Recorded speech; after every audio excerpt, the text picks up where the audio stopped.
Hello and welcome back to the video series lecture. आज हम दूसरा कंसेप्ट पढ़ने वाले हैं, bank reconciliation statement. Basically reconciliation statement का आपको मैंने इंट्रोडक्शन वीडियो भी दिया है और उसका जो फॉर्मेट है वो भी मैंने आपको शेयर किया है। शायद आपने वो पढ़ा होगा पिछले 10 दिनों में, और उसकी वजह से मैं आगे बढ़ रहा हूँ और आपको सबसे पहला इलस्ट्रेशन जो है, क्वेश्चन और आंसर एक ही साथ में मैं आपको एक्सप्लेन करके बताने वाला हूँ।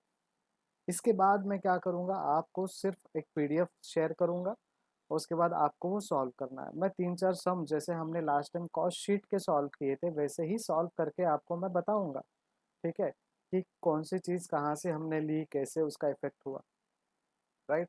वही मेथड से पढ़ेंगे, लेकिन आपको एक और पीडीएफ प्रोवाइड करूँगा जो मैं सिखा रहा हूँ वो वाला, जिसमें और भी एग्जाम्पल्स होंगे जो आपको प्रैक्टिस करते रहने हैं, ठीक है। तो वो आप प्रैक्टिस करते रहिए हमेशा, और कुछ भी क्वेरी हो तो आप मुझे पूछ सकते हो। तो देखिए आगे बढ़ते हैं कि सबसे पहला इलस्ट्रेशन है, the financial books of a company shows a net profit of rupees 1,27,560 for the year ending 31st December 2003. The cost accounting shows net profit of 1,33,520 for the same corresponding period. The following facts are brought to light, right. तो ये जो है एक information दिया है उनका net profit, यहाँ पे उन्होंने बताया 31 दिसंबर 2003 का। उसके बाद एक और नेट प्रॉफिट उन्होंने करस्पॉन्डिंग ईयर का बताया है 1,33,520 का।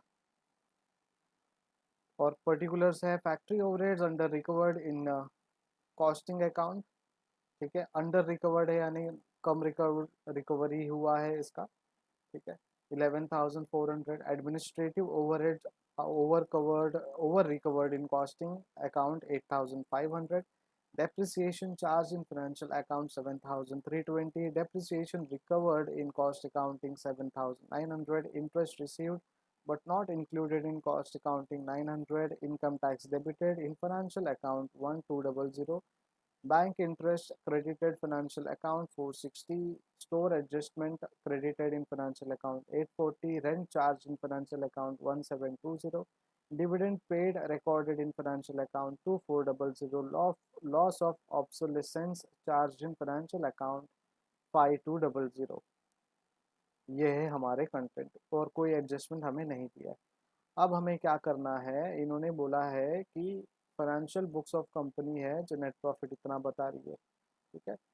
अब ये फाइनेंशियल बुक्स ऑफ कंपनी के हिसाब से हमें बताना है, ठीक है। तो हमें क्या डिराइव करना है, profit as per cost accounting, क्योंकि इनका फाइनेंशियल बुक है ना, फाइनेंशियल स्टेटमेंट है। अगर ये कॉस्ट अकाउंटिंग बोलते तो हमें profit as per financial accounts यहाँ पे ये लिखना पड़ता, ठीक है। तो कॉस्ट अकाउंटिंग में कुछ चीज़ें हमें ऐड करेंगे, ठीक है, और कुछ चीज़ हमें लेस करेंगे। तो पहला सम है, तो हमें पता चलेगा कि कौन सी चीज़ ऐड हो रही है कॉस्ट में और कौन सी चीज़ लेस हो रही है। अगर प्रोफॉर्मा या फॉर्मेट नहीं समझा होगा तो शायद आपको अभी यहाँ से समझ में आएगा। तो देखिए हम डायरेक्टली सॉल्यूशन टू क्वेश्चन में जाएंगे, रिवर्स मेथड यूज करेंगे। Administrative overheads over recovered in cost accounting, मतलब अब profit as per cost accounting जब लेंगे, ठीक है, तो over recovered in cost accounting, अगर कॉस्ट अकाउंटिंग के हिसाब से प्रॉफिट ले रहे हैं और कॉस्ट अकाउंटिंग में ज़्यादा रिकवरी हुआ है तो वो ऐड करना है। नॉर्मली हम क्या करते हैं, फॉर एग्जांपल आपने किसी को कुछ लोन दिया है और उसने रिटर्न में आपको ज़्यादा पैसे दे दिए, तो आप माइनस करते हो ना, माइनस करके उसको उसका बैलेंस देते हो। लेकिन यहाँ पे रिकंसिलिएशन में अलग सिस्टम हो दिखा रहा है आपको, ठीक है। तो administration overhead over recovered in cost accounting, तो ऐड किया है because profit as per cost accounting, ठीक है। Depreciation over recovered in cost accounting, again वो ऐड किया है। देखिए सबसे पहले हमने क्या देखा था, 8,500 administration overhead over recovered in cost accounting. जो भी इंफॉर्मेशन है वो कॉस्ट अकाउंटिंग का है, इसी वजह से हम क्या कर रहे हैं, profit as per cost accounting ले रहे हैं, ठीक है। Depreciation charge in financial account, लेकिन depreciation recovered in cost accounting second 7,900, देखिए यहाँ पे 7,320 है, ओवर चार्ज हुआ है कॉस्ट अकाउंटिंग में, तो बैलेंस करना पड़ेगा ना यहाँ पे, ठीक है। यहाँ पे बैलेंस करोगे तो शायद आपका प्रॉफिट जो है कॉस्ट अकाउंट के हिसाब से ठीक आएगा। तो 7,900 है, ठीक है। लेकिन अब यहाँ पे जो अमाउंट आप लिखोगे उसका बैलेंस लिखोगे। अब आप बोलोगे सर एडमिनिस्ट्रेशन में ऐसा कुछ नहीं दिया है, क्योंकि उसका फाइनेंशियल रिकॉर्ड नहीं है, ठीक है।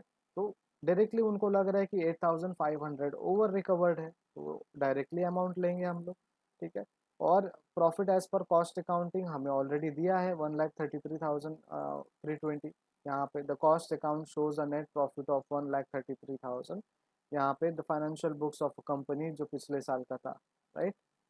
तो कॉस्ट अकाउंटिंग का जो नेट प्रॉफिट दिया है वही लेंगे हम लोग यहाँ पे, ठीक है। अब शायद धीरे धीरे कुछ चीज़ें आपको समझ में आती होंगी प्रोफॉर्मा के बाद, right. Interest received but not included in cost account, ठीक है। अब इंक्लूड नहीं किया है, ये नया कंसेप्ट है। ओवर रिकवर हुआ है तो उसका ज़्यादा अमाउंट जितना रिकवर हुआ है वो लेना है हमें, और not included in cost account वो भी ऐड करना है, ठीक है। समझ में आ रहा है? तो interest received but not included in cost account is 900। Bank interest credited in financial account 460। देखिए अब बैंक इंटरेस्ट जो है क्रेडिट हुआ है फाइनेंशियल अकाउंट में, यहाँ पे bank interest credited in financial account जो कि कॉस्ट अकाउंटिंग में होना चाहिए था 460, नहीं हुआ है कॉस्ट अकाउंटिंग में, तो यहाँ पे ये क्रेडिट हमें यहाँ पे लेना है। Store adjustment credited in financial account, store adjustment credited in financial account 840। Cost accounting में दिखाना है क्योंकि इस साल हम कॉस्ट अकाउंटिंग के हिसाब से प्रॉफिट देख रहे हैं, तो वो ऐड करना पड़ेगा हमें जो फाइनेंशियल अकाउंट में गया है वो, right. Then rent charge in financial account, अब वो रेंट क्या होगा, लेस होगा, ठीक है। तो यहाँ पे देखिए ओवर रिकवर्ड का एक जो है profit as per cost accounting में ओवर रिकवर्ड है तो ऐड करेंगे, not included in cost accounting भी ऐड करेंगे, क्रेडिटेड इन फाइनेंशियल अकाउंट भी हम ऐड करेंगे, ठीक है। ये हो गया एडिशनल का पॉइंट। अब क्या क्या लेस करना है, factory overheads under recovered in cost accounting, मतलब कॉस्ट अकाउंटिंग में जो चीज़ अंडर रिकवर है वो लेस करना है। क्या लेस करना है, देखिए factory overhead under recovered in cost accounting 11,400। इसमें कोई डिफ्रेंशिएशन नहीं है, अगर आपको दोनों अकाउंट्स देते तो आपको वो इस डेप्रिसिएशन की तरह माइनस करने के लिए अपॉर्चुनिटी मिलता, बट यहाँ पे नहीं है माइनस करने के लिए, तो डायरेक्टली पूरा अमाउंट हम यहाँ पे लिखेंगे। Income tax received but not included in cost accounting, देखिए कॉस्ट अकाउंटिंग में नहीं लिखा है तो वो माइनस करेंगे हम, क्योंकि प्रॉफिट निकालना है हमें, इंक्लूड नहीं किया है, ठीक है। Rent charge in financial account में चार्ज किया है तो माइनस करना है यहाँ से, तो 1720 माइनस होगा। Then dividend paid charge in financial account में चार्ज हुआ है डिविडेंड, और यहाँ पे चार्ज नहीं हुआ है, तो यहाँ पे भी चार्ज हुआ है शायद, ठीक है। तो वो माइनस करना पड़ेगा, मतलब डबल डबल चार्ज हुआ है शायद, ठीक है। तो वो माइनस करना पड़ेगा। Loss of obsolescence charge in financial account 520, right. तो यहाँ पे profit as per cost accounting इतना हमें मिला है, profit as per financial account हमें कितना मिलेगा, वो ये अमाउंट आएगा, right. So add as per admin cost account, ठीक है, और less as per cost account.